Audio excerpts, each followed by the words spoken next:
Welcome to the Dan Norton Show. It is Wednesday, June 18th, 2025. This is a show in which I promote Ayn Rand's philosophy, a this worldly, pro-self philosophy, as they say in the title. She called her philosophy Objectivism, and I promote it on my channel. I invite people who are interested to participate to engage in the chat. Got a chat on YouTube. And I also invite people to call in. There is a message pinned in the chat with the call-in info. So if anyone is interested in being on the show, it's very easy to do.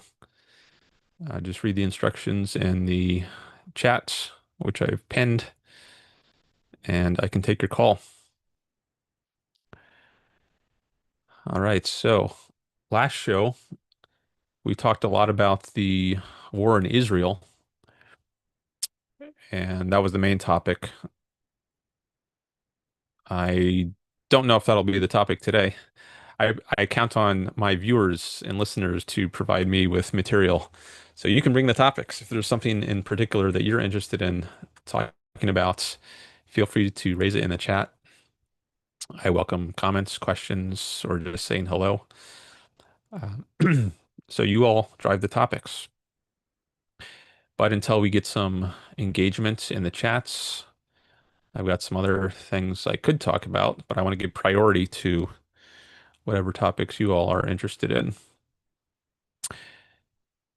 I do appreciate any likes that'll help promote this in the algorithm, get some more people coming by.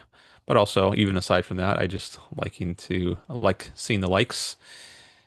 Sh Shows people value the content. So thanks for those. I've been reading the Bible lately. I often do a reading update. So mostly what I've been doing since the last stream is reading the book of Genesis, the first book of the Bible, first book of the Old Testament. And I finished the book of Genesis this morning. So that was good. I had been reading about the Bible over the last couple of weeks, mostly on Wikipedia, but I hadn't actually read the Bible itself. And I got to a certain point in learning about the Bible on Wikipedia where I thought it would be good to actually read the Bible itself. And I had done this before many years ago, but it's been like over 20 years since I've read the Bible itself in any like thorough, systematic kind of way. So I decided it was time to read it again. I don't know if I'm going to do the whole thing, but I at least was interested in reading about Genesis. So I did that over the last few days and got through the death of Joseph. That's the event at the end of the book of Genesis. There are 50 chapters in Genesis.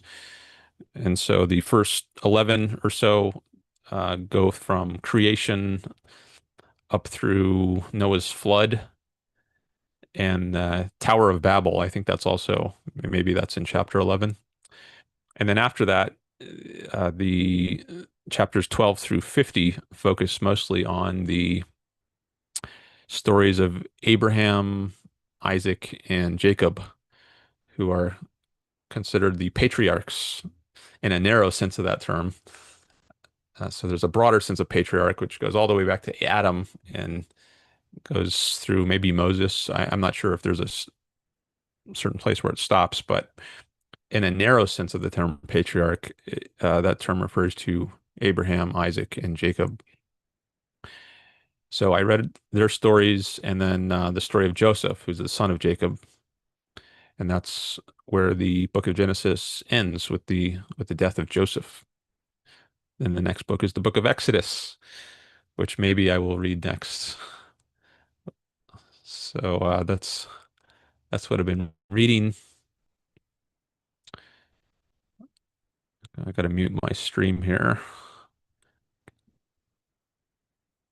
Whenever I open my YouTube tab here with the stream, the sound comes in there. Okay, took care of that. So one thing I thought I might mention is the role of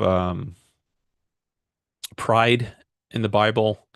There's this uh, famous line, "Pride goeth before fall." I don't recall exactly where that is. I think it's somewhere in the Old Testament. Just a sec. But I was thinking one of the themes of the Bible is the smallness of man. I remember that was one of the themes that was standing out to me when I first read it a couple decades ago. It seems to really put emphasis on the lowness or um, lack of value of human beings. And I think that comes through relative to God. So God is the highest value in the religion, I guess. And relative to God, man seems weak and not powerful. And it's an anti-man kind of view. If there's constantly a focus on God as being better than man and as the highest value, then by comparison, man seems relatively low in value. And so I think that's a bad thing if we're going to have a proper view of things. So on Ayn Rand's philosophy, you are the highest value. There's nothing higher than yourself, and you are the source of all value for you. And if you didn't value yourself, there would be nothing else of value to you. Things are only of value to you if you first value yourself. If you don't value yourself, then why would you value anything else? Um, because anything else that's of value to you is value to you. So if you don't value you first and foremost, then there's no reason to value anything else. So um, I think the Bible has it exactly wrong in putting God first and thinking he is the source or the highest value. Rather, I think it's the individual human being, and that is the source of all other values.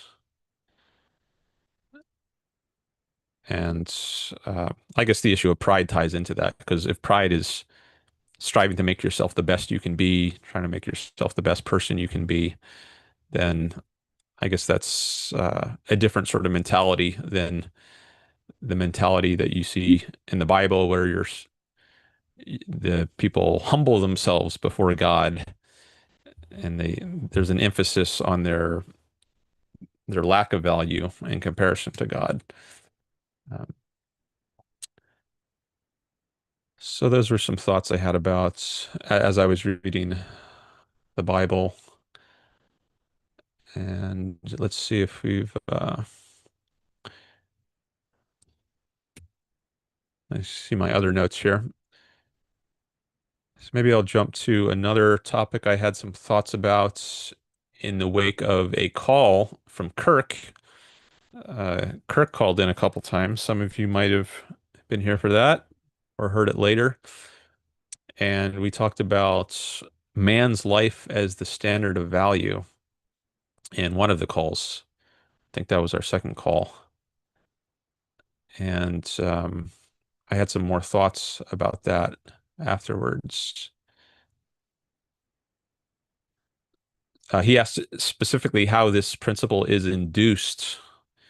So on Ayn Rand's philosophy, it's it's a philosophy that is reached by a process of induction, as is all knowledge. So we don't start with knowledge when we are born. We have to acquire it through observation. We don't come into the world with innate ideas, as some philosophers argue. At least this is Rand's view. We have to discover knowledge using our senses and then induce principles from our observations. And Kirk and I were discussing this issue of inducing the standard of value.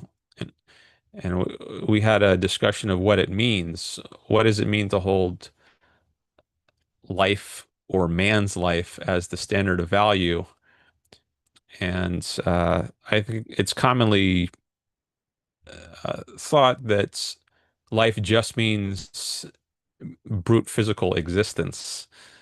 And as long as you've got that, then you're alive. So you're achieving life as the standard of value. But I would say no, that's not what life means in Ayn Rand's philosophy. When she says life is the standard of value, she's talking about flourishing. And that is what she has in mind as a standard of value, not just brute physical existence or like someone in a coma whose cells are still engaged in cellular metabolism. That doesn't suffice for achieving life in the sense that Ayn Rand means it. Um, so one th one thought I had related to this is to to make clear that Ayn Rand means something more than the coma sort of existence when she talks about life, is that she identifies certain things as virtues. So virtues are a means to achieving values. And in Ayn Rand's moral system, she identifies principles like honesty, integrity, independence, productiveness, justice, rationality, pride. These are all virtues for her. But you don't need those if you're in a coma, right? So these are inapplicable to you if you're brain dead, if your consciousness is not present and your cells are just there engaging in cellular metabolism. So it wouldn't make sense to say that these are virtues if she had in mind a coma sort of existence as the standard of life. It's only because she holds something other than that, a flourishing life, you might call it, that she calls these principles, honesty, integrity, independence, and so on. She calls them virtues because they are a means to achieving a certain state of existence or state of being, a flourishing life, you might say. So there would be, I don't see why there would be a reason to call these things virtues unless you had in mind as your idea of the value which you're trying to achieve, um, something like a flourishing life. So that is the standard of value. That's what we're aiming at, not just a brute existence, sheer physical existence. And the fact that she identifies several virtues which you cannot practice in a coma are evidence that she has something more in mind as what we're aiming for. Um, when she says life is the standard of value.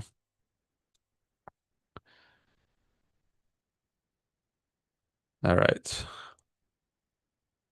I did have some more thoughts on that, and maybe I'll get to them as well, but I'll just pause there. I wanted to come back to the chat, see if there's anything coming in. Don't see anything yet.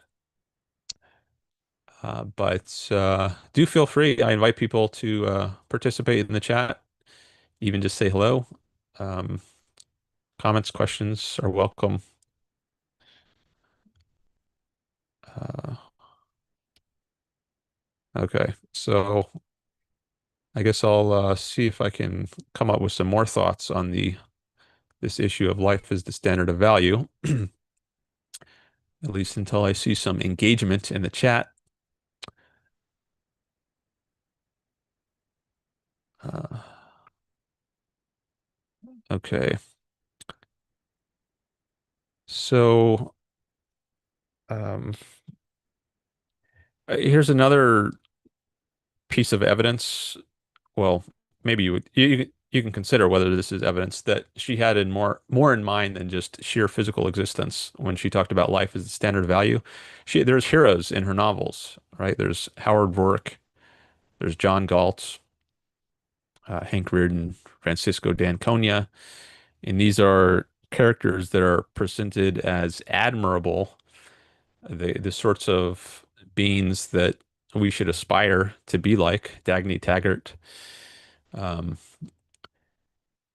Now, would it make sense to present them as heroes if Ayn Rand thought that's what we should be aiming for?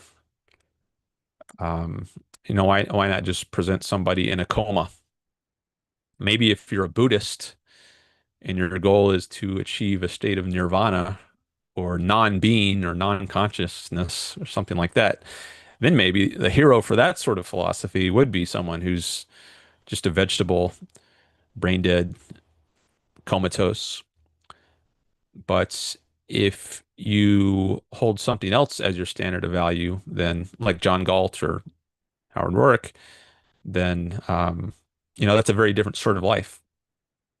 So um, if a standard of value is something you should aspire to, um, then what you present as being worthy of emulation, uh, um, that's going to give you an idea of what the standard of value is. Um, so I think that the I guess there's different senses of standard. So there's standard in a value-free sense, like just an inch, right? That's a standard of measurement. You can use that to measure other things and say, okay, well, this desk is 36 inches long, right? You can use the inch or the foot as a standard of measurement, and you're not saying there's anything good or bad about the inch or the foot.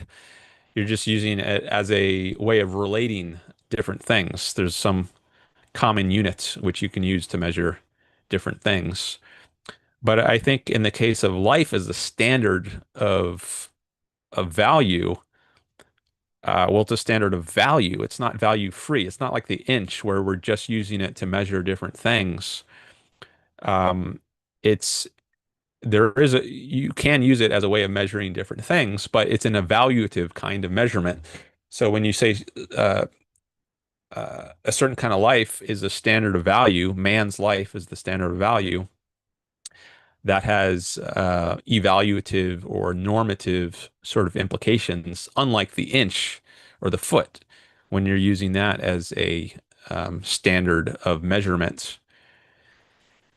So in the sphere of morality or ethics, if we say something is the standard of value, I think it does have um, it's normatively loaded, so it's something we should aspire to. Um, and I think it's clear if you read Ayn Rand that she doesn't think a comatose or Buddhist life is something we should emulate, or that's that's not what we should be striving for. It's more like like living like John Galt or like Howard Roark. Um, Sometimes just in colloquial usage, when you say something is the standard, like this is the gold standard of whatever, or maybe like Michael Jordan is the gold standard when it comes to basketball, or he's the standard. He's like that's saying he's the best kind of thing in that realm. Or maybe you think cars are the standard, the gold standard of cars, like that's the best sort of car you could have, or the Lamborghini, right? So there are certain contexts where when you say something is the standard, um, there's value built into that statement. You're not just saying this is a tool of measurement by which we say other things are more and less. You're saying, I guess you could say this is a tool of measurement and it's a good thing, right? If you say the Ferrari is the standard when it comes to cars, or I don't know, Benihana's is the standard when it comes to Chinese food or Asian food, right?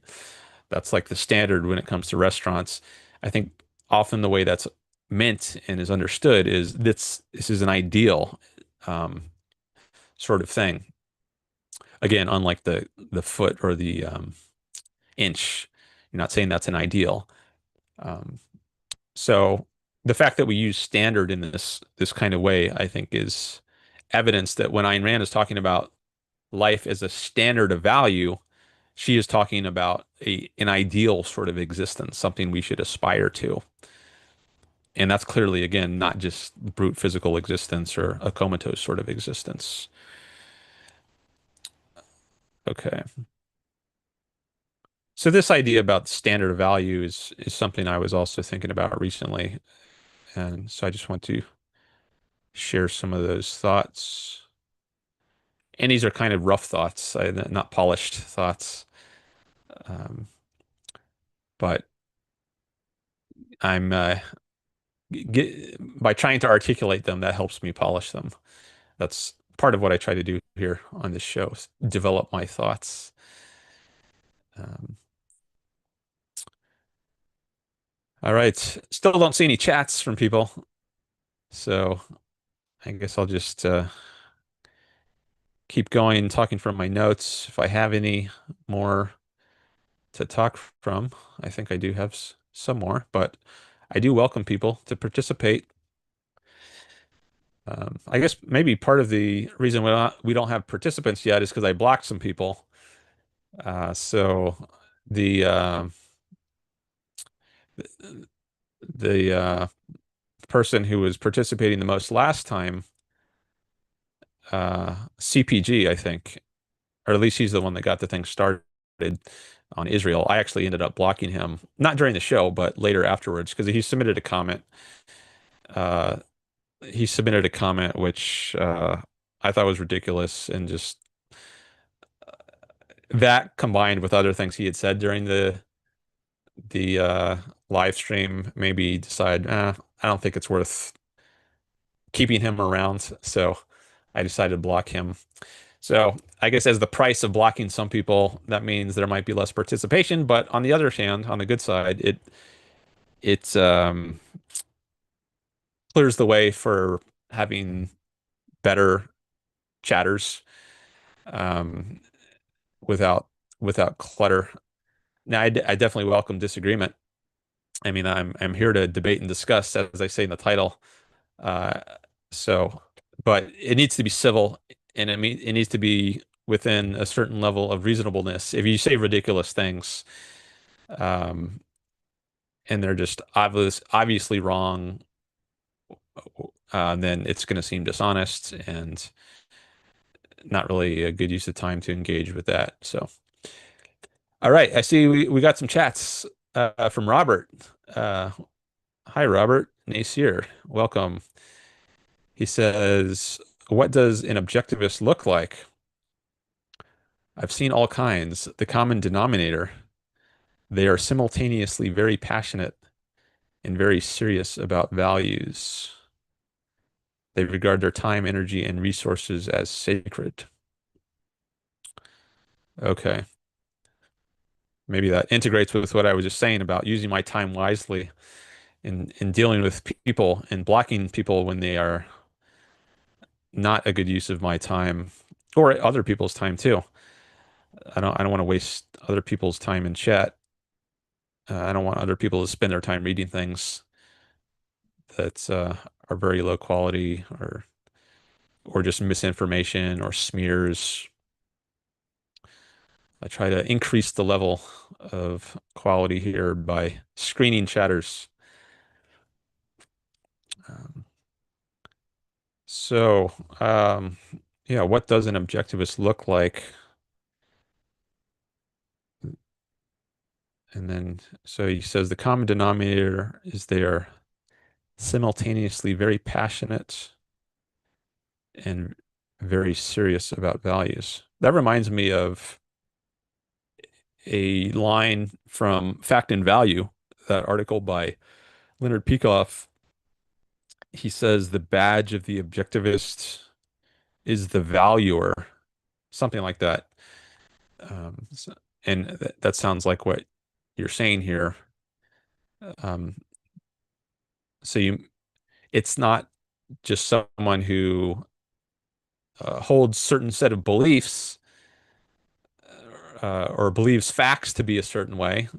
There's also an value to realm, fact and value. And um, the objectivist is Um, Very concerned with both of those. You don't want values divorced from facts, then they're just arbitrary. They're not based on anything. But also, there's no point in just knowing facts as an end in themselves. It's worth knowing facts because they help your life, because they help you to achieve values. Without values, knowledge is worthless. But knowledge is power, as not Franklin, what's his name? Bacon, Francis Bacon said, knowledge is power. So it's for the sake of something. It's knowledge has a use value. Um, it helps your life. I don't know that Francis Bacon had that in mind. That what was the power? That it's power to live your life. I don't know that he had the idea that reason is man's means of survival. That's certainly a very prominent idea in Rand's philosophy. But um, maybe Bacon had at least some glimmer of that. I'm not very familiar with Bacon. I'd like to know more about him. I've heard some very good things about him from other objectivists. They seem quite favorable to him. Although I think he's treated kind of dismissively by Leonard Peikoff in his History of Philosophy course. Um, I don't know how familiar Leonard Peikoff is with Bacon's philosophy compared to some of the other objectivists I've heard speak very highly of him. I mean, Leonard Peikoff has a great knowledge of the history of philosophy, so I'd expect him to be fairly familiar with him. But I do know there are other scholars in the objectivist world which seem to have a more favorable view of Bacon. I like numbers, says Bacon. Okay. I think I've seen you here or somewhere before. I like numbers. Your name is familiar. Maybe I've heard you on your own book show. Um, Anyways, welcome to my show. I've been listening to your on show regularly, keeping up with the news. He's been covering Israel, doing updates on the Israel-Iran war. And from the last one I heard, it sounded like Israel was very much in control, and the war was basically won. And I guess there's a question now as to whether Trump will come in and have America participate and maybe use some bunker busting bomb to try to destroy the source one of the sources of Iran's nuclear enrichment facilities. Um, but anyway, so it sounds like the war is going quite well for Israel. I'm glad to hear that. Maybe it'll be over soon. And Trump called for unconditional surrender. I saw that, or I heard that on your on show. Your on said that was maybe the best tweet Trump ever did. I like numbers says Euron's got like 300 plus live viewers per show these days. Yeah, it seems like a lot. Usually it's somewhere in the 100s, right? Yeah, it's good to see. Good to see he's getting an audience. All right, well, thank you all for being my audience here. I definitely appreciate you coming by. Um, I did put out announcements on Facebook and X, hoping some more people would come over. Sometimes I know that helps because people tell me where they come from. All right, so let me go back to my notes here, see if there's anything else I can say about life as the standard of value.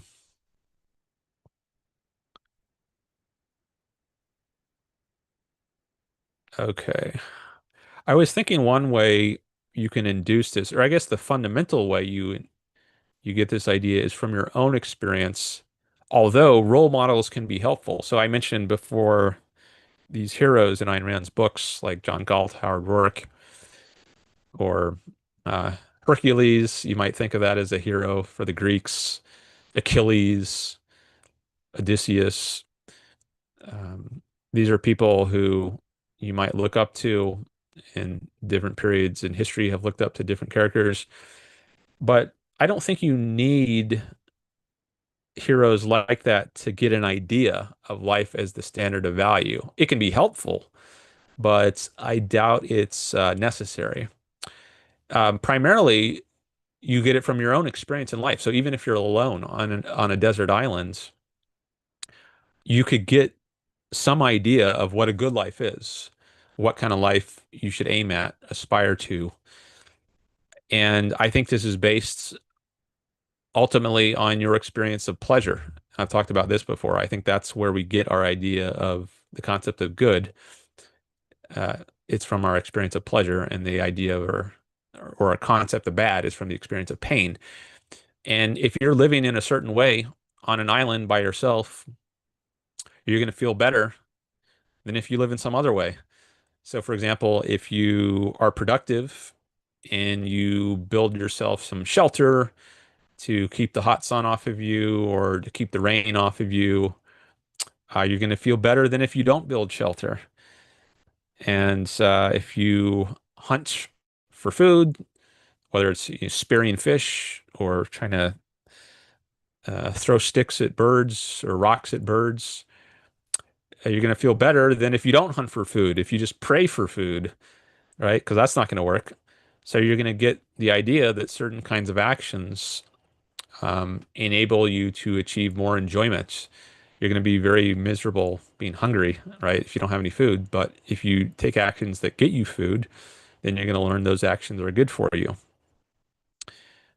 So I don't think you need other people to, as role models, to figure out what's good, what is a good life.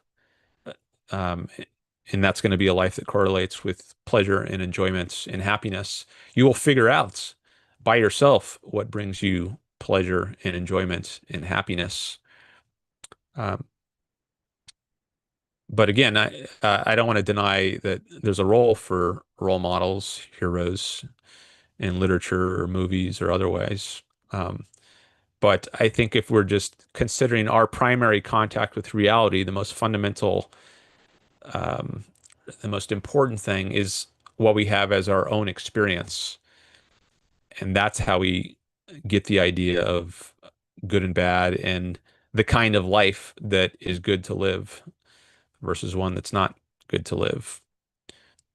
And if we couldn't relate the experiences of heroes like John Galt or Howard Rourke to our own experiences, then they wouldn't matter to us. Like if we tried to emulate John Galt and we ended up feeling miserable as a result, then the conclusion wouldn't be to emulate John Galt anyways. It would be we have to do something else.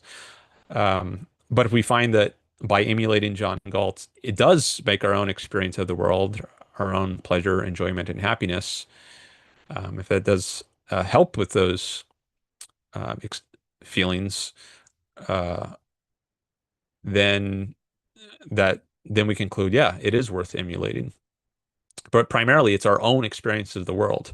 We can get the idea of a good life independently of other people, although I think other people makes it can make it much easier because other people have sometimes figured out things. We don't have to invent everything from scratch, reinvent the wheel, so to speak. Um, but if we're talking about induction, like how do we get something from reality, then I think it's important to emphasize like your own experience of the world. How do you get it directly from the facts, independent of what other people might tell you to do or tell you to emulate?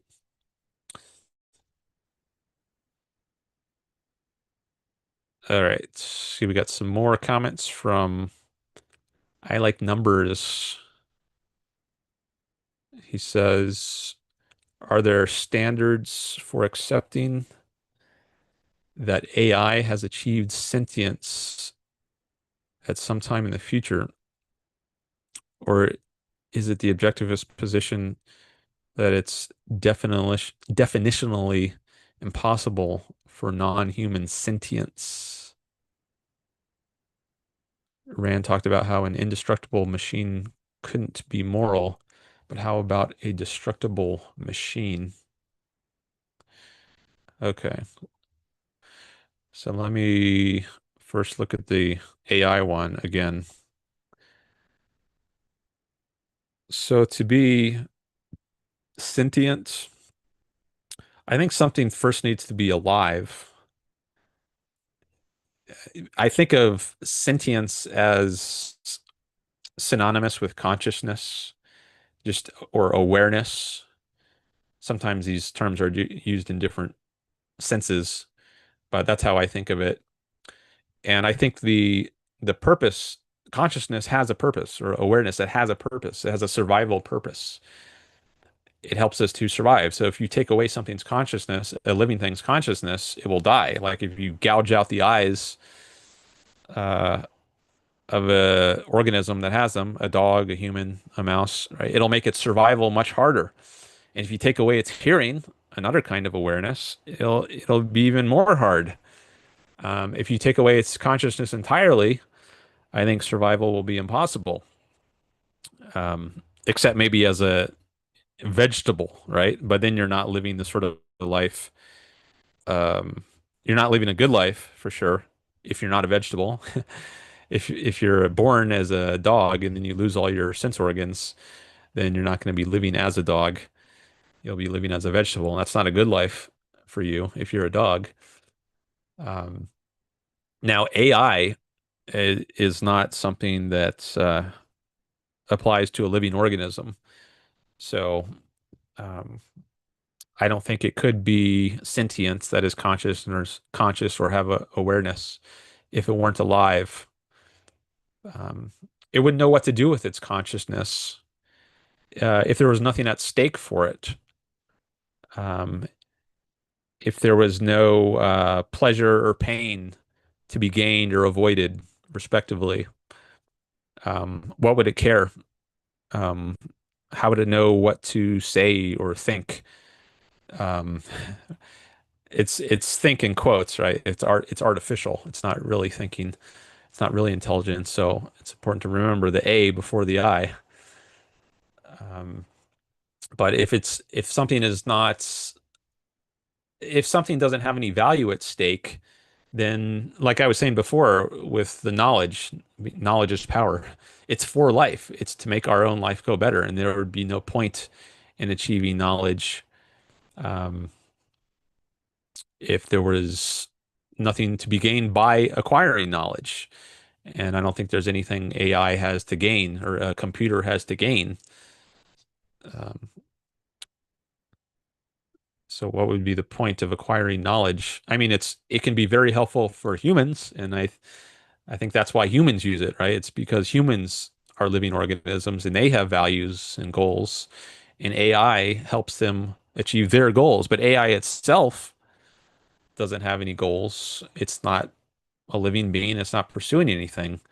You could like think it mimics goal pursuit. So you could talk in metaphors and say, we often do. We say like my computer died, right? When it runs out of batteries, or my computer went to sleep, right? We use these metaphors, but if we're speaking literally, and I think it's important to speak literally if we're in a philosophical context analyzing what's going on here, then literally I don't think these terms apply, but they are helpful as metaphors. All right. We got some more chats coming in here from I like numbers. So let's see what else.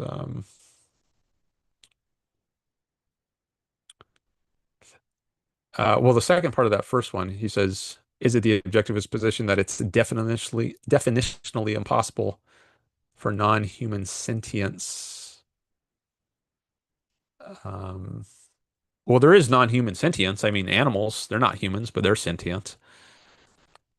So I'm not sure what you mean there. But animals, they also have something at stake. So there's something animals stand to gain or lose by acquiring knowledge. Like animals, when they're young, they learn to hunt. That's valuable knowledge. It's not conceptual knowledge, but maybe it's some kind of sensory or perceptual knowledge, and it involves memory of how to do it. Um, so there is knowledge of a kind that's valuable to non-human animals, and they have something at stake for gaining that knowledge or not. Rand talked about how an indestructible machine couldn't be moral, but how about a destructible machine? Well, in what sense is it destructible? I mean, machines are destructible. I could go to a computer and smash it with an axe or a hammer, and I would destroy it. And I could do that to a human being or an animal as well. But there's no value lost to the computer if I destroy it, whereas a living organism has its life to lose. Um, the machine loses its form, its previous form, when it's smashed into pieces, but there's no reason for the machine to prefer the state in which it's won versus the state in which it's smashed into pieces. One is not better or worse for it because it doesn't have any values to begin with. Um, so I guess you could call what is meant by a machine here? Like, are humans machines? If you mean something that acts mechanically, is that what a machine is? Is a non-human animal a machine?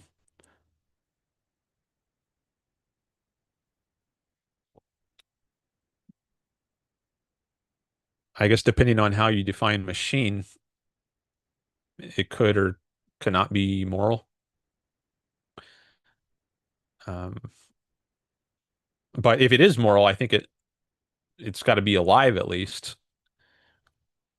So if the sense in which you're using the term machine is compatible with something being alive, then I guess something could be a machine and also moral, if it's a human at least. But I think animals are not moral beings, although they are alive. They have values at stake, but I wouldn't call them moral values. I think moral values are chosen values. And I think choice is something that only humans have.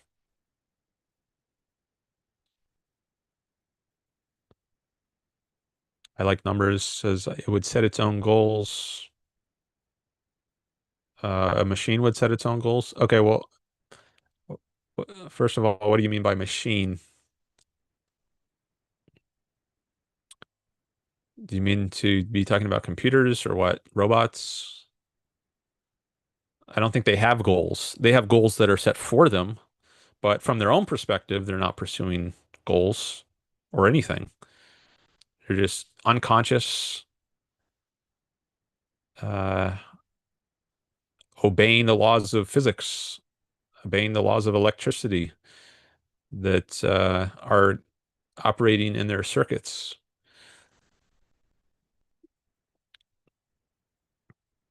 And they're not even obeying, right? Obeying implies a mind that is grasping some instruction and then is choosing to act, or if not choosing to act, at least is acting according to the instruction. Like you could say a dog obeys his master's orders, and there's consciousness involved in that. But I wouldn't say the dog is choosing to obey. Maybe it's pushed and pulled by um, a pleasure pain mechanism or stimulus and response conditioning, and knows that if I obey my master, I will get a treat. If I don't, maybe I will get punished in some way. But there's consciousness involved. Um, but if you're going to use the term like the computer obeys my orders, there it's more of a metaphorical sense of obey. It's not a literal sense. Whereas I think you could say obey applies more literally in the case of a dog, and maybe even more literally in the case of a human who is understanding uh, the instructions. Aaron is here. Hi, Aaron. He says AI gaining sentience is wishful thinking. Okay. Back to I like numbers at 1:38 p.m. Pacific. He says, can an AI achieve something essentially similar to consciousness? Many tech people seem to think so. Maybe many tech people are confused. I think they probably are. I think a lot of people don't appreciate the relevance of life to consciousness. And they imagine things like computers and robots could be conscious, which I think is a big mistake for reasons I've been giving. I think consciousness is a tool of survival, and these things are not alive.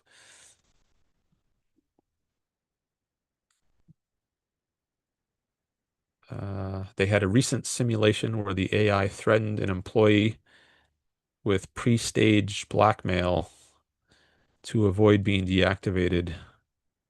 I heard something like that on Harry Binswanger's forum. There was a thread about AI, and I guess Harry said he was some of the things AI was doing were frightening. I think that was the word he used. So maybe he was talking about something like this, where AI was doing things to keep itself from being turned off. I didn't read too much into the thread, um, but this is reminding me of that. But where they get rights, that's a continuation of I like numbers.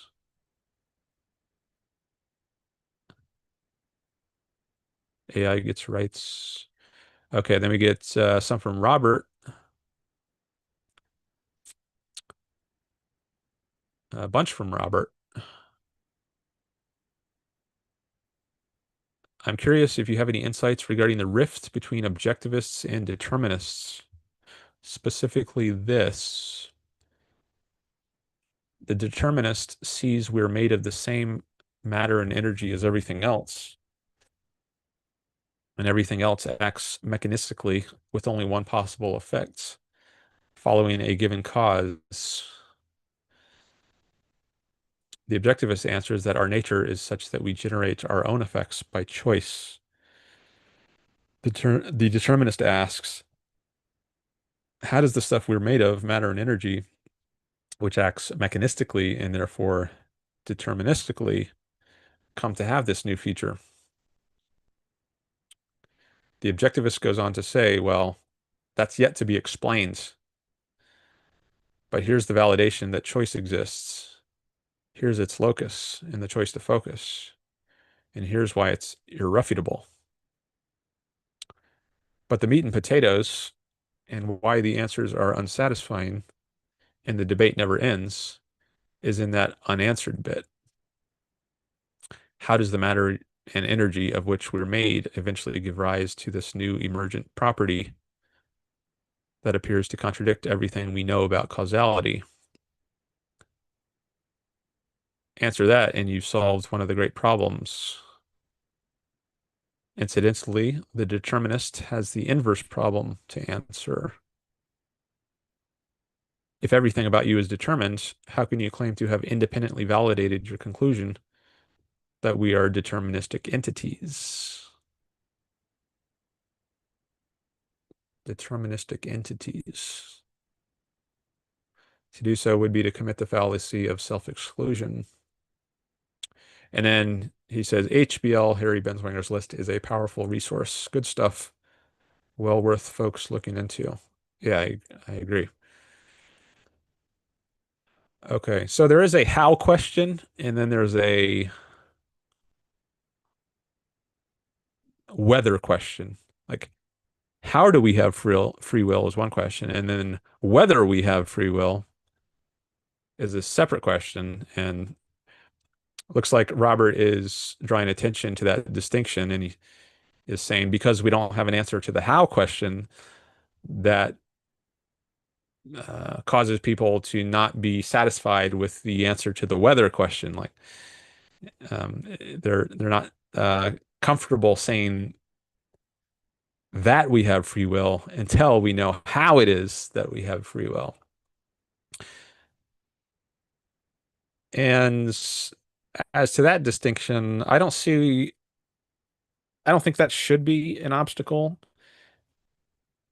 because there's all kinds of things we don't know the how part for, like how does a rainbow happen, right? You look up in the sky and you see a rainbow. How did that happen? Well, that's a separate question from whether it happened. I think you can be confident that it happened, even if you have no idea how it happens. Or you see a toy train going around the Christmas tree. You're 3 years old and you don't know how it happens. You don't know about electricity, but you see that it happens. So there's no question of whether it happens, right? It's a separate further question, which hierarchically comes later. It's only because you've established that it happens that there's even a question in the first place of how it happens, or else there'll be nothing to ask how about. How does what happen? What do you mean? What do you mean? Does it happen? It's presupposed that it happens. If you're going to ask how it happens or why it happens, that presupposes that it happens. So I don't think it should be a block to accepting that something happens or whether something happens if you don't yet have an answer to the how or the why part. Robert just says, excellent. How and whether. That's a very good way of clarifying this. And you're right. Clarifying it in that way makes the supposed quandary seem much less substantial. I'm glad to hear that. Good. This reminds me of a uh, what's called the hard problem of consciousness. So David Chalmers, some of you may have heard of him. He's an academic philosopher who's very well known for uh, focusing on what's called the hard problem of consciousness. But I don't think it's just one problem. It's actually at least a couple problems, um, which align with the sort of thing I was just saying. Distinguish between the how and the whether, or the how and the that. That it happens is a different issue than how it happens, or whether it happens is a different issue from how it happens. In Chalmers himself, he distinguishes these with regard to consciousness. He says there's one question of how does it happen that when you get quarks and electrons and other subatomic particles in a certain combination that it gives rise to qualia or experiences. There's different terms. Phenomenal consciousness. There's lots of different terminology and jargon to learn if you read academic philosophy. But I think in objectivist terminology, we more likely just use the term consciousness or awareness. Um, so how is it that matter or physical stuff gives rise to consciousness? I don't think there is an answer to that. And there's a question of whether that even can be answered or is it just a brute fact. But let me set that aside for the moment. I'll just say for now, I don't think there is an answer to the how question, but whether there is consciousness, I don't think can be denied. And again, I think the question of how it happens presupposes that it happens. And as for why, I think there is an evolutionary kind of story you can tell, which answers it at a certain level. Like you could say, consciousness evolved. It came to be because it provided some kind of survival advantage. That's why there is consciousness. Um, so I don't think Chalmers agrees with that. Like he does consider the evolution as an explanation for why we have consciousness, but he argues against that using a thought experiment that involves zombies. I used to have a section in my dissertation that was addressing this. I ended up cutting it out before the final version, but there's a thought experiment Chalmers uses to show that he doesn't think uh, consciousness would provide an evolutionary advantage. And I disagree with that. So I think there is an answer to the why question of why we have consciousness. So there's actually three questions now. There's a why question, there's a how question, and then there's a whether question. So I think there is an answer to the why question. It's because we have consciousness because it provides survival value. The how question, I don't think there's an answer to. If that means how is it that consciousness came to be from matter or physical stuff, quarks and electrons. But then the weather question, I think that's an easy one. Yes, whether we have consciousness, yes, that's the self-evident part of this. Consciousness is an axiom. To grasp anything, you have to be conscious. To be aware that there's a question, you have to be conscious. You're conscious of the question. But now let me go back to a little wrinkle on this that I mentioned a minute or so ago. Um, so some things are just brute facts, and there's no question to be asked about them. Like you can say, why did the apple fall to the ground? Well, because there's gravity. Well, why is there gravity? Um, I don't know. Is that just a brute fact of nature? Maybe you could explain gravity. Maybe physicists will explain gravity by something more fundamental. Maybe they'll reduce it to like there's four fundamental forces in physics. There's the strong force, the weak force, the electromagnetic force, and the force of gravity. But I think at least one of those has been reduced to two of the others. I forget which one it is, but according to some physicists, there's only three fundamental forces. Now, maybe they'll say, if they haven't already said, they'll say gravity is reducible too. It's really just a combination of the electroweak force and something else. Or, so maybe they'll change around their roster of fundamental forces in the universe. But then you could ask about that. Okay, well, why are there those forces? Well, at a certain point, all you can say is there just are. That's just the way reality is. There's not an infinite regress of explanations. At a certain point, you've just hit rock bottom. And to ask why is it the case is to ask an invalid question. It's to presuppose that there's a further explanation. And I think this comes up with a question like why is there something rather than nothing, or why does the universe exist? I don't think that's a valid question. I think the universe or existence is just where we start. There's nothing, there's nowhere further to go. That it's not a question that needs to be answered. So to ask it presupposes an invalid premise or an incorrect premise, namely that there's something further that explains it. Now, could it be that it's just a brute fact of nature that when matter is arranged in a certain way, it gives rise to consciousness, and it doesn't make sense to ask for a further explanation as to how it happens? All you can say is it just happens. Brute fact. I don't know the answer to that. So I don't know if consciousness is just some brute fact that we just have to accept as a starting point, or if scientists will someday be able to give some kind of explanation for it. But in either case, I don't think it negates the fact that there is consciousness. And I think it's important to keep that question separate from the how question, assuming the how question is even a valid question at all. Okay, so that was all riffing off of Robert's comments. Thanks for those, Robert. Um, Not sure if I have anything else I want to add to that. Maybe that's enough for now. Okay. I don't see anyone's calling in yet. The phone lines are open, and I have pinned in the chat if anyone wants to call in. There are instructions on how to do it. You can just click a Zoom link, or there's also a phone number you can dial 669-444-9171. And then there's a meeting ID 898-4581-2531 #. Okay. Um, there were a couple other people who in recent shows had called in and they expressed interest in calling again, but maybe they're doing more homework first. Because one of them, I recommended some essays by Ayn Rand to read. Kirk was calling in to talk about various things in Ayn Rand's philosophy, and he had heard some lectures by objectivists, and he had read some excerpts from Ayn Rand, I guess. But I gave him a few essays. I recommended a few essays that he reads if you wanted to talk more about this stuff. So maybe he's doing that. Um,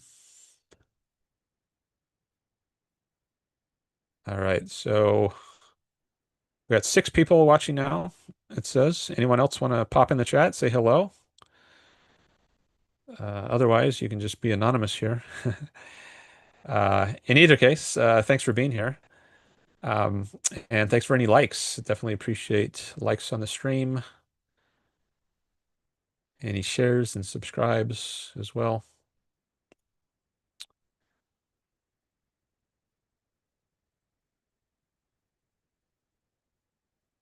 I'm looking again at Robert's chats.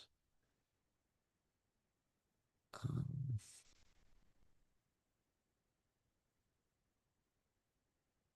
See if there's anything else I can say. Oh, there was one other thing I was going to say something about causality.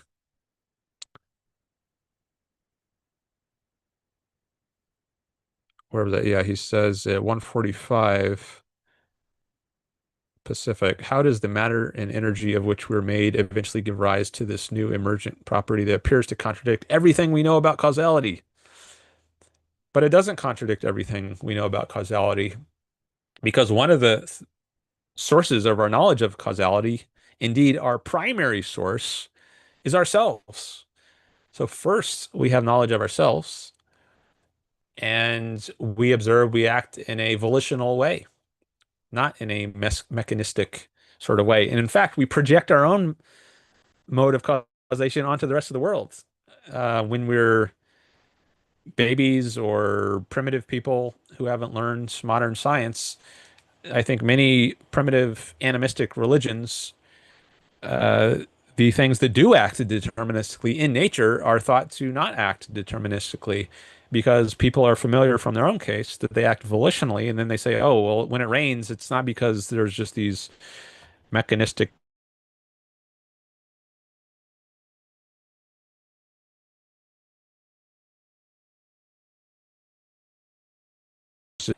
and the forests are haunted with spirits and ghosts, right? So this is an animistic view of the world.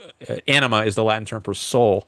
So people uh, um, in a primitive state, they think the world, inanimate world, is inhabited by souls. It's an animistic view of the world. It's animated, like animated cartoons, right? They're brought to life by the soul. And then it's only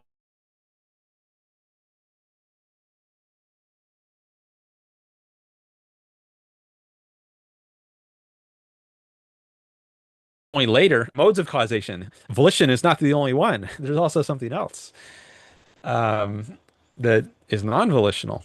At least I think this is a plausible story as to how the our humankind's knowledge of causality has developed. So it's not the case that observing the way matter and energy operates contradicts everything we know about causality because we have from our own case introspection, we have a knowledge of a different form of causality, and then later we learn there's something else. But then I think what a lot of people in the modern world do is once they learn this modern view of causality that applies to the inanimate world, they then think that they overgeneralize it and they apply it to everything, including themselves, and they so now they view themselves as non-volitional.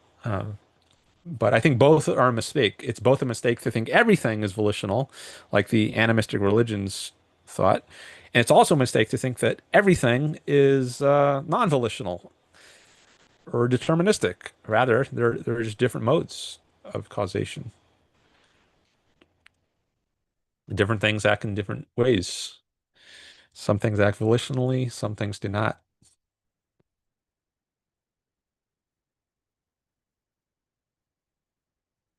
Okay,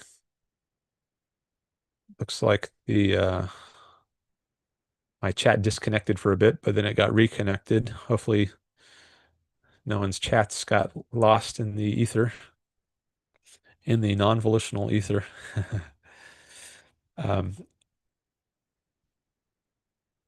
Maybe this is a good time to take a break since it looks like there's a pause in the chats and there's no callers at the moment. So I'm going to take a break for a few minutes, and I'm just going to leave the stream going. And please do feel free to keep chatting or call in, and I will get to you when I come back in a few minutes. Okay. Okay. All right. See you shortly.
Forgot to turn my mic sound on. Now I think you can hear me.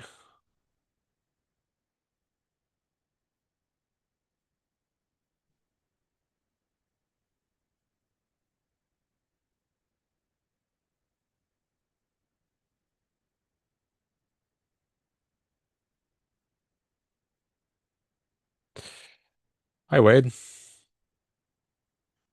See, Wade O'Donohue is back. He called in uh, a couple shows ago or so. We talked about capitalism.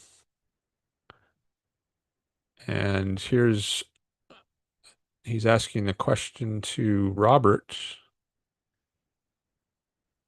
He says, Robert, does consciousness have content in your view?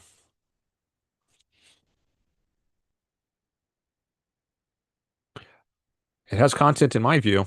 Consciousness is consciousness of something. You can't be conscious unless you're conscious of something. And that something that you are conscious of is the content of consciousness. Now, so you can be conscious of a tree if you're looking at a tree. That's something perceptual. You can also be thinking about something abstract in your mind, like, is it good to tell the truth or to lie, right? And that ethical question could be the content of your consciousness. Consciousness itself could be its own object. Like you could think about consciousness and whether it has a certain nature. Um, like is consciousness material or non-material? There you're using consciousness to think about consciousness. But consciousness has to be aware of something other than just itself. It can only be conscious of consciousness, um, because at the bottom there has to be something that consciousness is conscious of other than itself. Um, if it's only conscious of itself, then it's not really conscious of anything. Then there would be no content. There's a line in called Speech about this, from one of Ayn Rand's novels. Maybe I'll look that quote up. Wade asks, is the something not the paint on the canvas consciousness? Um, no, if what you mean is that consciousness is the ultimate object of consciousness. Now, let me find that quote I was thinking of. Go back to the Ayn Rand lexicon, which I pulled up last time.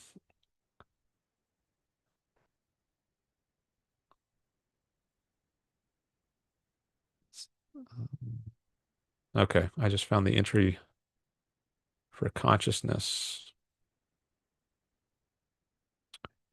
Okay, I'll read this. I'll actually share the screen.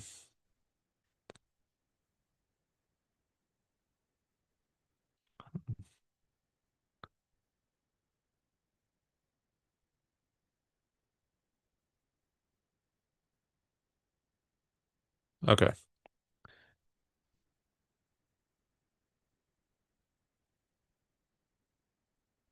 So there you see a passage from Ayn Rand's. It says, quote, this is one of the core passages of like the most fundamental parts of her philosophy from Galt's speech. So if you don't want plot spoilers, then you can tune me out for a few minutes. Um, but this is what Galt says, quote, existence exists. In the act of grasping that statement implies two corollary axioms that something exists which one perceives, and that one exists possessing consciousness, consciousness being the faculty of perceiving that which exists. If nothing exists, there can be no consciousness. A consciousness with nothing to be conscious of is a contradiction in terms. A consciousness conscious of nothing but itself is a contradiction in terms. Before it could identify itself as consciousness, it had to be conscious of something. If that which you claim to perceive does not exist, what you possess is not consciousness. And I'll just read one more paragraph here. Whatever the degree of your knowledge, these two, existence and consciousness, are axioms you cannot escape. These two are the irreducible primaries implied in any action you undertake, in any part of your knowledge, and in its sum. From the first ray of light you perceive at the start of your life to the widest erudition you might acquire at its end. Whether you know the shape of a pebble or the structure of a solar system, the axioms remain the same, that it exists and that you know it. Existence is identity, consciousness is identification.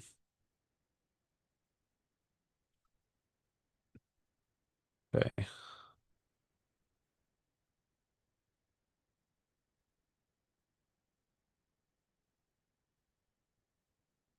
Okay, so I'll stop the screen share now. There's a lot that could be said about that. Uh, and maybe I'll say more about it another time, but I just want to at least read that through once now.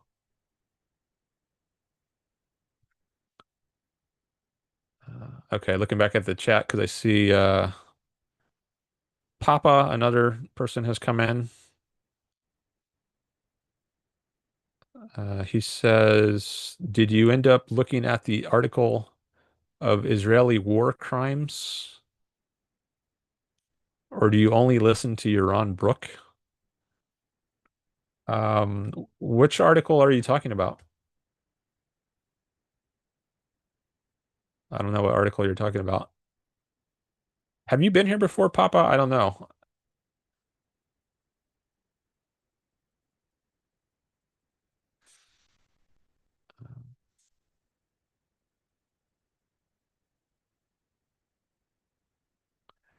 I don't really recognize your name.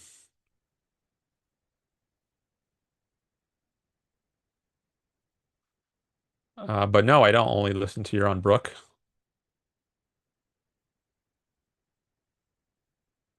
but I probably listen more to him than anyone else when it comes to podcasts. Oh, Papa says I watch weekly, but he never chatted. He says the article is the one CPG mentioned last chat. No, I didn't read the rest of that. Maybe I would have if I didn't block him because of something ridiculous I thought he said in his comment, in one of his comments after the show last time. Um,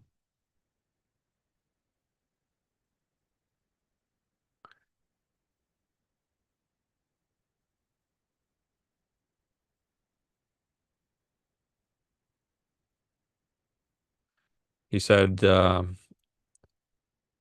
every time I chat with you, you seem to know absolutely nothing about Israel. Something like that is what he said. And then he said a lot more after that, but that's just bullshit. That's ridiculous. Papa asked, what did he say? Yeah, I just said what he said. I mean, you can disagree with my views on Israel and we can debate it, but if you're going to say something like, it seems like I know absolutely nothing when I've learned about Israel for years. I've read a lot about it. I've spent I don't know how many hours and hours and hours reading about the history of Israel. Um, to just say it seems like I know absolutely nothing about it is just a ridiculous overstatement, and I didn't want to hear garbage like that, so I blocked him. And there are other things he said during the chat too. Like he overstated the number of casualties from the Iraq and Afghanistan war. And later he qualified it and said that's an upper estimate, but he didn't do that at first. He just made it. Um, and he was asking loaded questions like, why are you supporting a war of aggression? So all that just added up, and I thought, it's not worth having him here if he's going to say things like this. Um,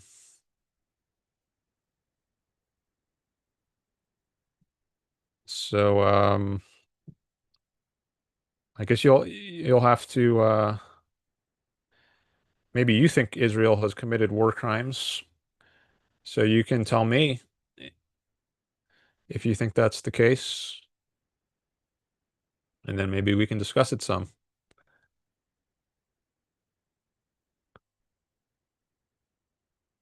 Wade says, "Is the something?" Oh, I read that one already. Then he says, Wade says, "Consciousness cannot be biased or tainted. It is clear for images to appear in my opinion." I don't think the perceptual or sensory level of consciousness can be biased or tainted. It is deterministic, I think. I mean, there's no issue of choice. So it's just you have energy, whether it's like sound waves hitting your ear or light waves hitting your eye, and these energies sources, they impinge on your sense organs, and then as a result, you have a certain kind of experience of the world.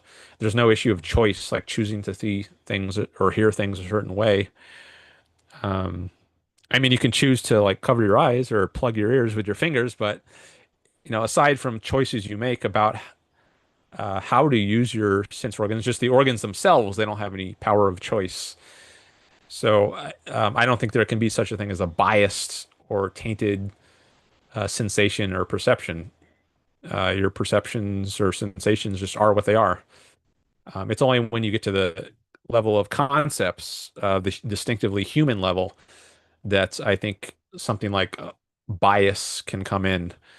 Um, Not necessarily, but it's possible, at least, if you think about things in a certain way, um, or fail to think about things objectively. If you are governed by emotion, for instance, you can be biased, but that deals with conceptual, abstract, distinctively human level cognition, not the perceptual or sensory level that we have in common with animals. Um, so I would agree that consciousness cannot be biased at that level, the sensory perceptual level, but it can be biased at the higher conceptual level. Um, and we have to guard against that. That's why we have things like logic to help serve as a guide to keep us thinking correctly in a logical, rational way, rather than just an emotional, um, biased way. All right. Um, well, it's interesting that you watch weekly, Papa. Um, that's interesting to know. I got to, because now I get to know one of my new viewers. All right, so there's more chats here from Papa. He says 2007 opinion research business survey suggests 1 million. I don't think it's an unreasonable opinion, but that's beside the point. I did find one survey or one study that had slightly over a million. It's like 1.033 million casualties as its upper estimate. And as its lower estimate, it was something like 150,000. So it was a very broad range. Um, but it wasn't like definitive or like certain that it was over a million. And then Papa says, from what I've seen of your videos, you think the blockade of Gaza is justified because of the security threats posed. That's fine, and you're allowed to have this opinion. But the main arguments that I saw others make is that it is one, collective punishment against 2 million people, and two, Israel should not have the authority to impose it. And then he says, I also saw you from the Majority Report, LOL. Okay. Like many of your other dissenters. Yeah. A lot of people who have found me through the majority report. I'm not sure if CPG was from there. I don't remember. Maybe he said that at some point. Um, as for the blockade, which I know very little about, but um, it seems like, yeah, it is imposed for security reasons. But then you say others argue that it's collective punishment against 2 million people, and Israel should not have the authority to impose it. I don't see why it should not have the authority to impose it if it thinks that um, having this blockade is necessary for securing Israel from attacks.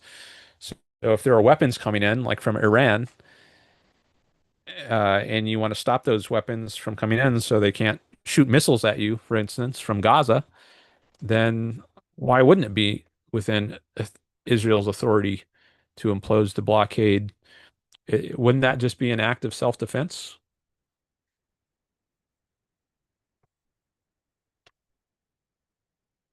I think countries, at least free countries or relatively free countries, have a right to self-defense. As for collective punishment, it might be the case that there are some innocent people, individuals in Gaza. Maybe they even hate Hamas. But sometimes you have to deal with people as nations, not as individuals. And tragically, some innocent individuals could die, but the fault of them or fault of their deaths lie on the people who started the war. So if that's Hamas, which I think it probably is, then those deaths are the responsibility of Hamas. But you can't, if you're Israel, you can't necessarily go in there and separate people out one by one and find out for any given individual, are you guilty? Are you not guilty? You just can't fight a war like that. Um, so I do support individualism and I oppose collectivism, but there are certain contexts where it's just not possible to deal with people as individuals. You have to deal with them as, part of a group.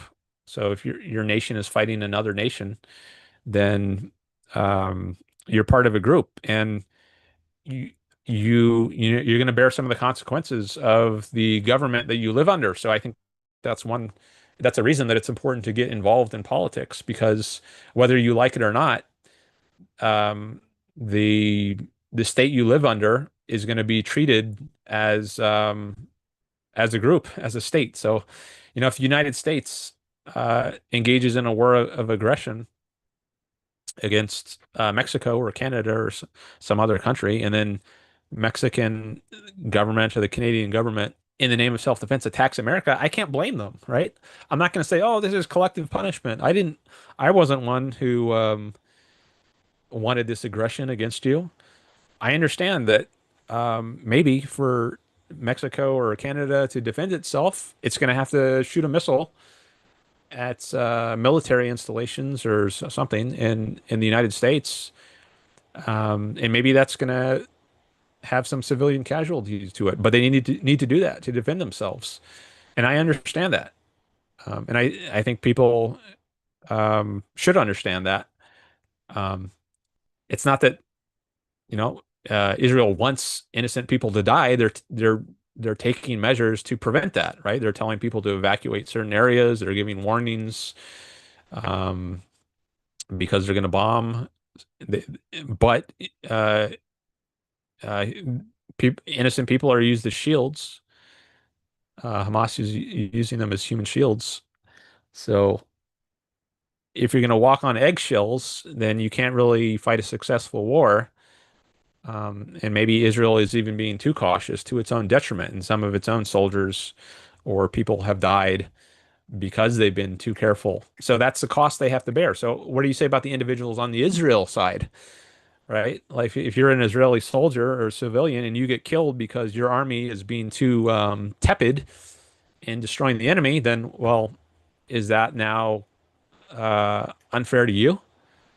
Um, I think it is. I don't think you should be penalized because your government is being too soft in destroying the enemy. So I don't think the issue of individualism versus collectivism really is relevant when you're talking about a war of one nation against another. It's a different sort of context.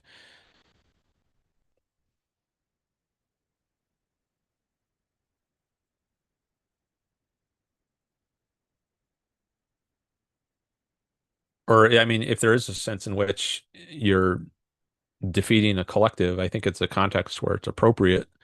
But you do need to recognize that there might be innocent individuals, but that's just a tragic side effect of conducting a war if they get killed. And less of them will be killed in the long run, I think, if you take out the threat. Like if Israel had gotten rid of Hamas decades ago and gotten rid of the Islamic threat decades ago, they wouldn't have even had to do this war at all. But I think they've been too weak in defending themselves. Same with the United States. I don't think 9/11 had to happen. If we had a in and I don't think the wars in Afghanistan or Iraq had to happen. If we had had a much better foreign policy going back many decades, then I think a lot of death could have been averted. All right. Looks like Papa is going to get blocked.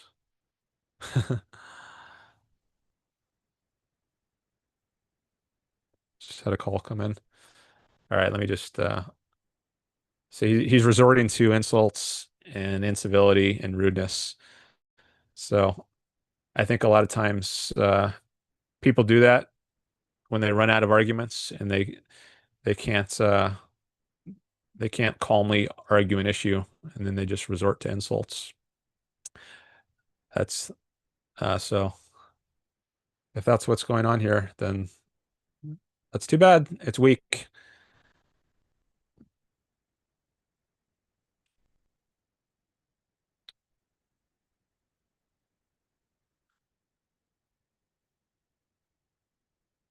I don't have time to read all of these now, but I'm at least going to copy the ones I didn't have time to read.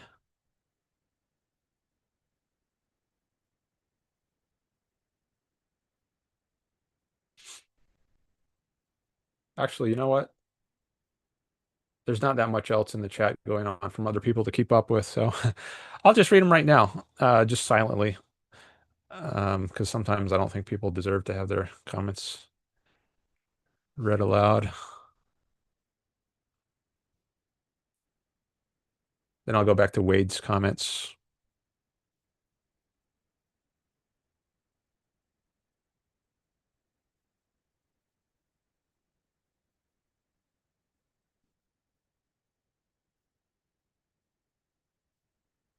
Or maybe I'll read the ones that are not offensive, the ones that didn't cause me to want to block him.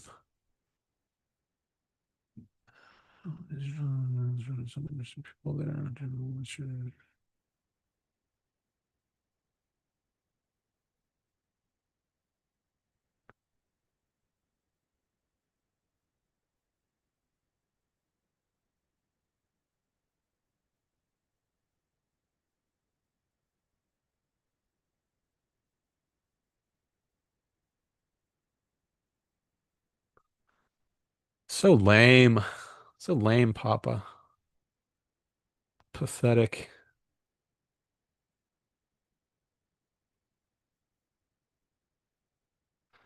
Silly smear.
Okay, he's blocked.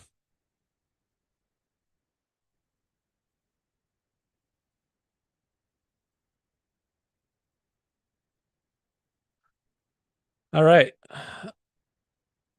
Thanks for the likes. I see we got some more likes since the last I checked.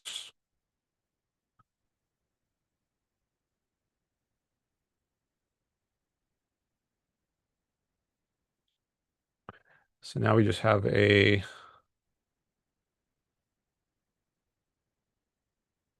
comment from Wade back on the consciousness topic.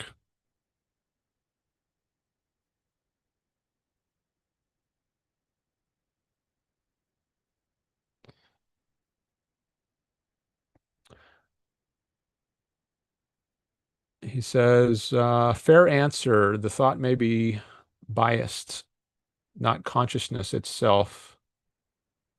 Thoughts appear in consciousness. Consciousness seems complete in a way that thoughts never are.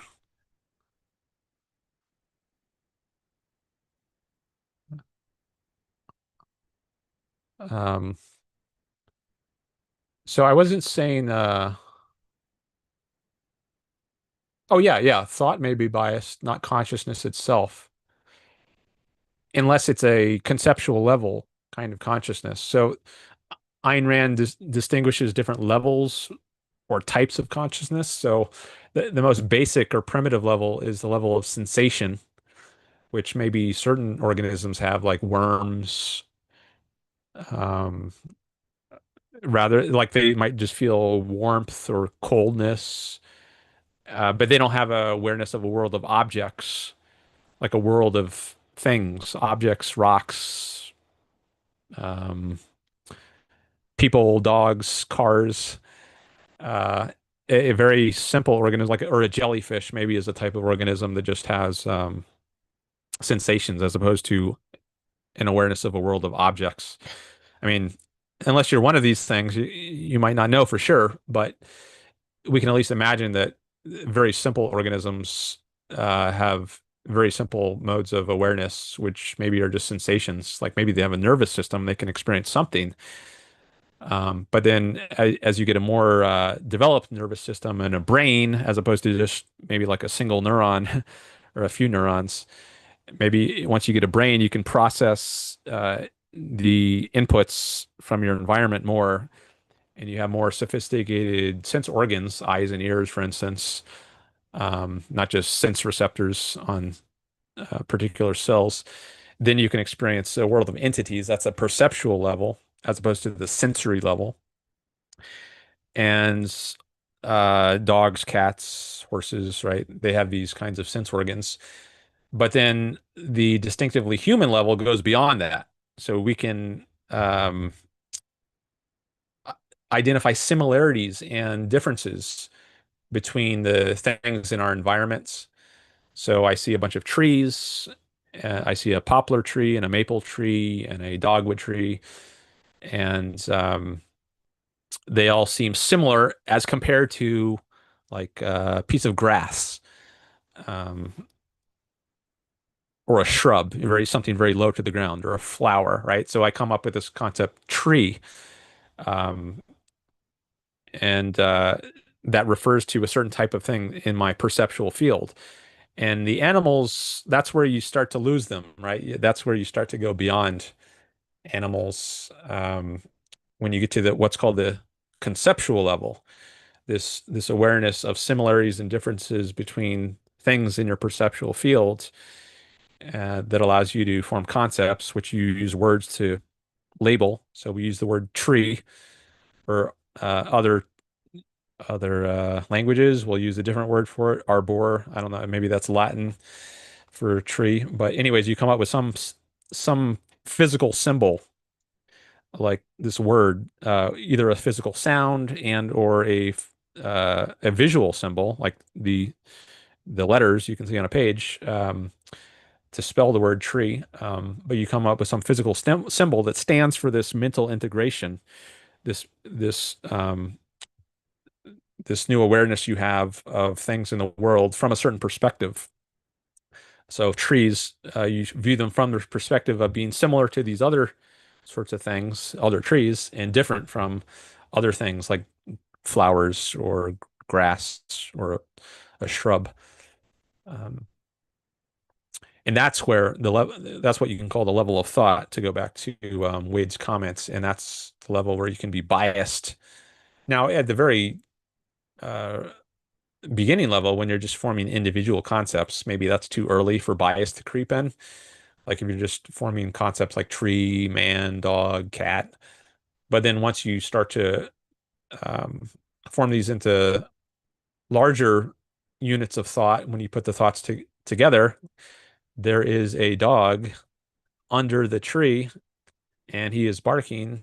Um, and maybe even that, there's these very basic identifications is still premature for bias to creep in. But the more advanced you get, when you start being influenced by theories of values, like it's good to eat from the tree or it's bad to eat from the tree. I was just reading Genesis, so there's a story about how the story of Adam and Eve and how they ate from the tree of knowledge of good and evil, and that's this is a sin against God because He told them not to eat from the tree of knowledge. And so I guess if you grow up, you learn about this Bible story, and now you might think, okay, well maybe I shouldn't eat from this tree because it's reminds me of the tree from the Bible, and maybe something bad will happen if I do this. So now maybe nothing is going to happen bad, but because you've been influenced by this story that you've learned, then maybe that'll alter your behavior in some way, such that you act in a way that's biased, right? Maybe you've been biased by Judeo-Christian Bible stories to think that eating from certain trees is bad, or that pork is bad, right? That's according to the Muslim religion. So the more advanced you get, the more that material you start to integrate into your view of the world and your view of what's good and bad. That's where um, you're more susceptible to what you might call bias. Um, Let me go back to where I was looking in the chat. So that was just from Wade's comment at 226. He said, fair answer. The thought may be biased, not consciousness itself. Thoughts appear in consciousness. Consciousness seems complete in a way that thoughts never are.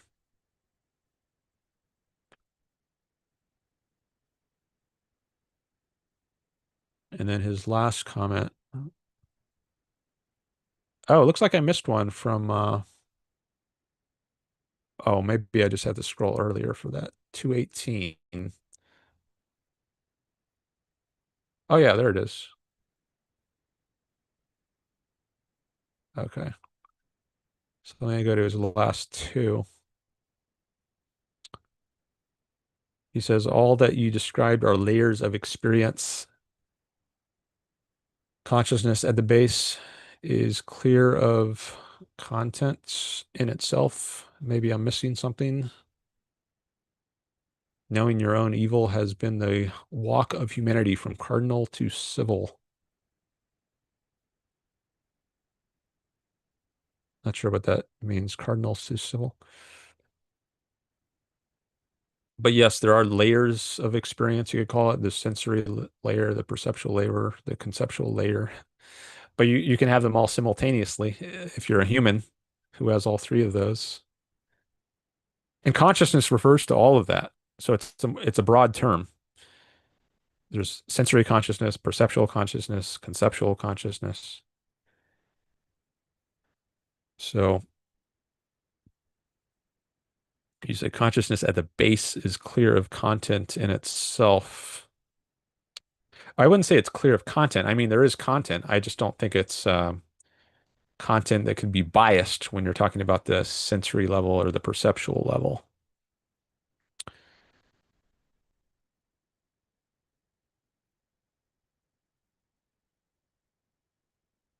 And then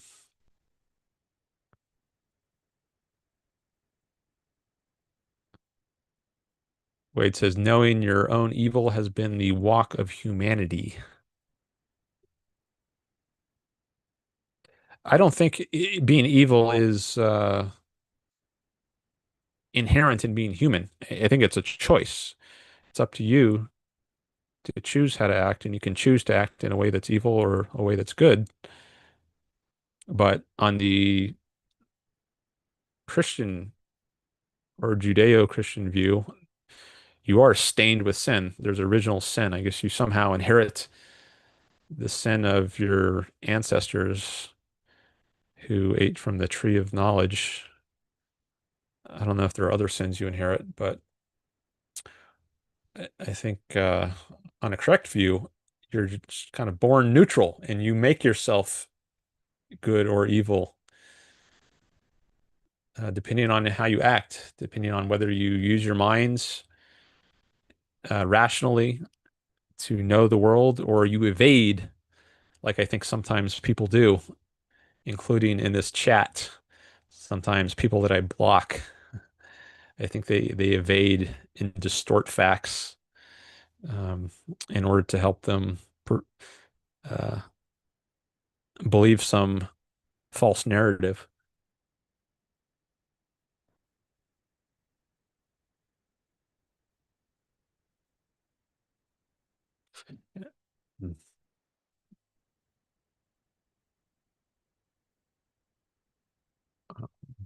Jason Adams is here. Hi, Jason.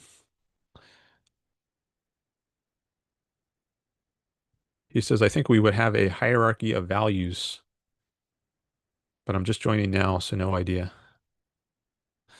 Well, there is a hierarchy of values. That's a different sort of hierarchy than what I was talking about with consciousness. I didn't really put it in terms of a hierarchy. I was using the term layers because Wade used that. There are different layers or types of consciousness. Um, but I guess values, you could also say they are layered. There are different levels of values. There's things you value more, things you value less, things you value as means to other values, things you value as ends in themselves. Wade says we have conflict of definitions, I think. Perhaps overcoming said evil is implied. Well, I don't think there's evil to overcome necessarily. Like, I don't think you start out as evil and you have to overcome that. Um, I mean, you could choose to be evil by doing certain things, and then you could, I guess that gives you something to overcome or to make up for if you want to get back to being good.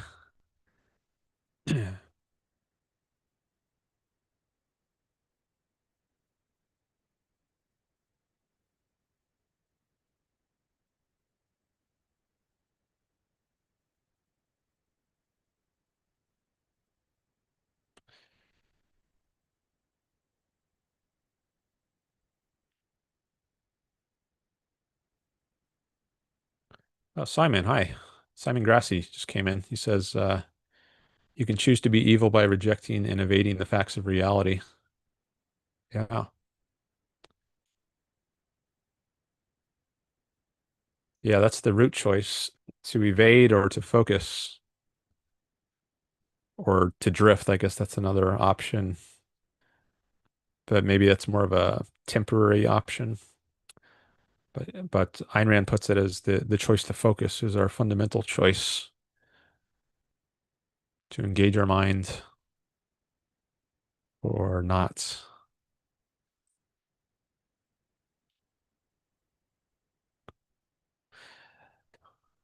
Maybe it's not a coincidence that some of these people who I've blocked are coming from the majority report because I think Sam himself, Sam Cedar, he doesn't set a good example in terms of being civil. So I guess a lot of people in his audience are also like that. There's differences of degree, though. Um, so you can be more and less civil, and if it goes beyond a certain point, at least, then you're definitely going to get blocked. Um,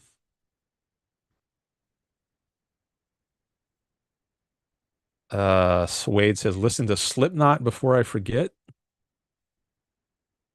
Okay. I've heard of Slipknot. I don't know if I've listened to their music though. That's a band, right? Simon says, I used to drift. Life just hit me.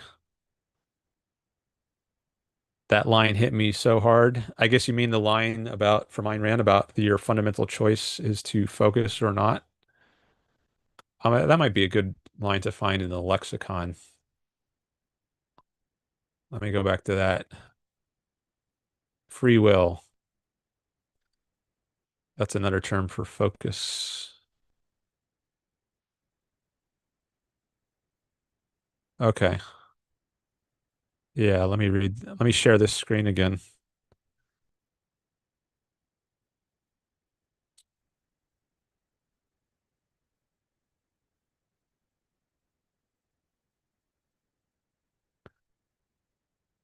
Okay, so here's the entry on free will, which is another term for choice or, well, let me just read it. So here's what she says, quote, well, this is one of her characters in a book, but quoting the character, quote, to think is an act of choice, the key to what you so recklessly call human nature. The open secret you live with, yet dread to name, is the fact that man is a being of volitional consciousness. Reason does not work automatically. Thinking is not a mechanical process. The connections of logic are not made by instincts. The function of your stomach, lungs, or heart is automatic. The function of your mind is not. In any hour and issue of your life, you are free to think or to evade that effort, but you are not free to escape from your nature, from the fact that reason is your means of survival. So that for you, who are a human being, the question to be or not to be is the question to think or not to think. A being of volitional consciousness has no automatic course of behavior. He needs a code of values to guide his actions. So that passage doesn't use the term focus. She uses the term think. And she says your basic choice is to think or not to think. But later so that's from Galt's speech in Atlas Shrugged. But in later in her nonfiction book, The Objectivist Ethics, maybe that's the first place where she formulates it as the choice to focus or not. Let's see what else is here. Here's another passage from the for the new intellectual. Actually, let me just do a search on focus. Okay. Here, let me read this one. Is this from the Objectivist Ethics? Oh, this is pretty long. Yeah, this is from the Objectivist Ethics. So I think this might be where she puts it in terms of focusing. I'm not going to read all this because it's long, but let me just read part of it. Um, quote, reason is the faculty that identifies and integrates the material provided by man's senses. It is a faculty that man has to exercise by choice. Thinking is not an automatic function. In any hour and issue of his life, man is free to think or to evade that effort. Thinking requires a state of full focused awareness. The act of focusing one's consciousness is volitional. Man can focus his mind to a full, active, purposefully directed awareness of reality, or he can unfocus it and let himself drift in a semi-conscious daze, merely reacting to any chance stimulus of the immediate moment, at the mercy of his undirected sensory perceptual mechanism and of any random associational connections it might happen to make. Okay. So there you see a lot of that term focus. So I guess maybe her thinking had developed some between this. This was published in 1961, I believe. She gave her talk, The Objectivist Ethics, in 1961, and then it was later published in the book The Virtue of Selfishness, which was 1964. But I guess sometime between 1957 and 64 or 61, maybe she started thinking more in terms of focus. And so maybe this is the sort of quote Simon had in mind. Um, when he said in the chat that that line hit me so hard. In any case, I think that was a good passage to read.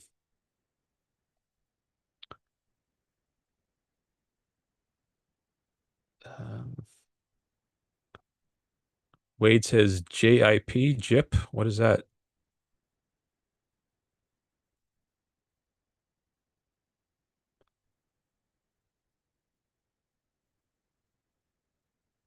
Jason says, I have heard of certain people who have animal urges. Maybe I did in adolescence. Not sure who we is. Oh, I guess that's replying to Wade, who said before we came from animals and have animal urges. Rationality rises above cardinal drives. Maybe by animal urges, Wade, you mean desires for food, drink, sex,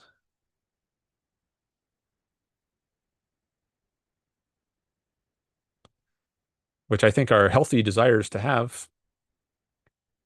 But then how you give expression to those desires is that's important. Like whether you um, eat too much, right? There's gluttony, you eat too much and then you're sick, you can have pain as a result. But if you eat in the right amounts, then it can be very pleasurable. And likewise with sex, right? That can be very pleasurable if done right, or very painful um, if you do it with the wrong people or in the wrong kind of way. Um, can cause problems like diseases for one thing, um, but also psychological problems.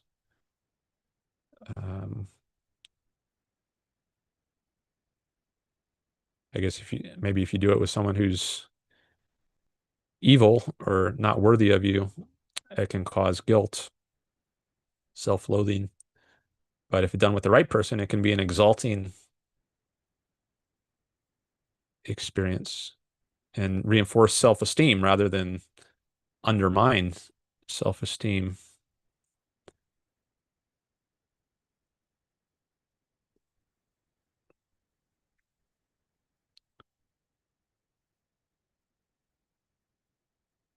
Wade says, Jason, you might not have been pushed to react animalistic. However, don't be too confident within us. There are cardinal things. A threat to one's life reveals things often unseen. And yes, in my opinion, Jason says, I don't have a choice but to be confident. But yes, I guess there could be an apocalyptic events that would cause me to be savage.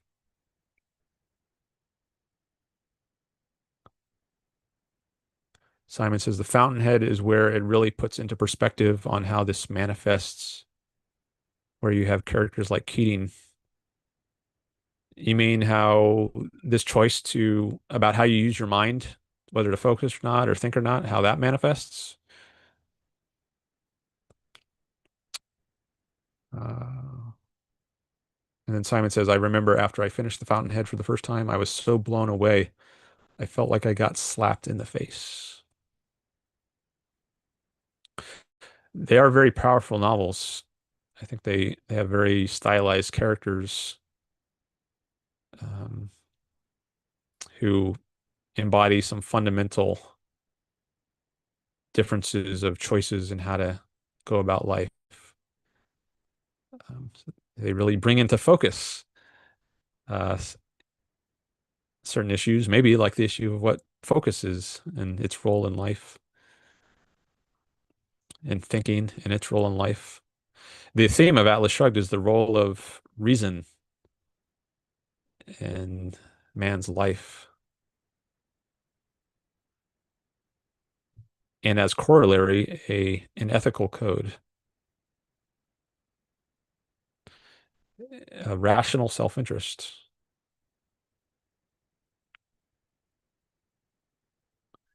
I think Ayn Rand stated the theme of Atlas Shrugged as the role of reason in man's existence, and as corollary, a new ethical code, the morality of rational self-interest.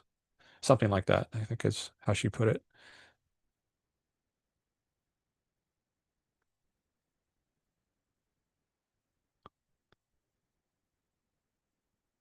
Simon says, after a couple of years of learning objectivism, I started viewing the people in my life so differently. Yeah, they give you a new lens to look at the world through.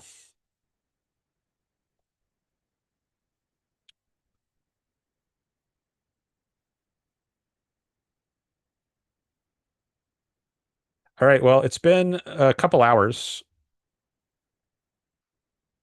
so I think I might end the stream.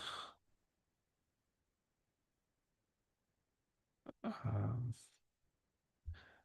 Maybe I'll give people 1 minute or so to see if anyone wants to call in before I stop the stream. And I'll start my timer here.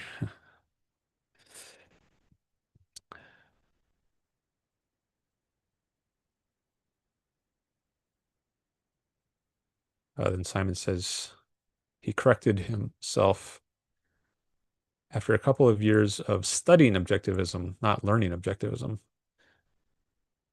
I guess that's how he meant to put it. After that, he started viewing people in my life so differently. Jason says, I'll have to go back and watch. Have a good day. Thanks, you too.